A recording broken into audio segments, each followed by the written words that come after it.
ተግን እስከመቼ ነው አንድ ቲሸርት ብቻ ለብሰ የምትመጣው? ደውልለት እንጂ ሰዓቱ ሄደኩ።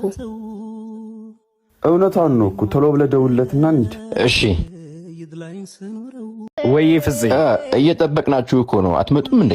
ወይኔ አተ ረስቼው ነበረ። በቃ መጣን።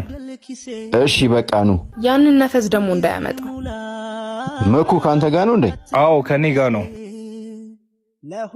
ስማ ደግሞ ዘንጦ ይምጣ። እሺ የምንሄደው ትልቅ ቦታ ነው። ኧረ ችግር የለውም አታስብሽ።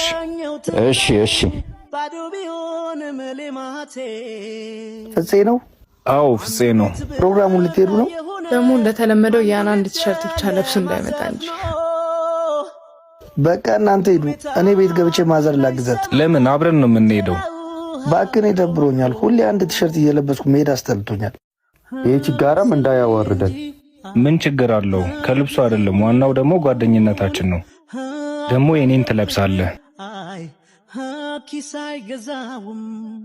አመሰግናለሁ ጓደኛዬ። እንዴት ነው አምሮብኛል። ደግሞ መጣ ያን የማይቀይረውን ቲሸርት ለብሶ። አረ ወይኔ አዋረደ። አንተ ግን እስከመቼ ነው አንድ ቲሸርት ብቻ ለብሰ የምትመጣው? ደግሞ የሰው ጃኬትም ደርበህልኛል።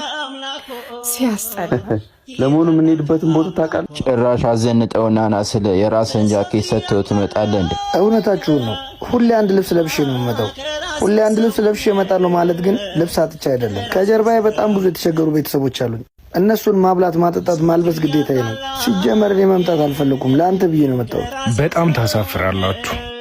ምንም ቢሆን ጓደኛችን ነው። ዛሬ የለውም ማለት ነገ አይኖረውም ማለት አይደለም። ከሁላችሁም የተሻለ ንጹህ ልብ አለው።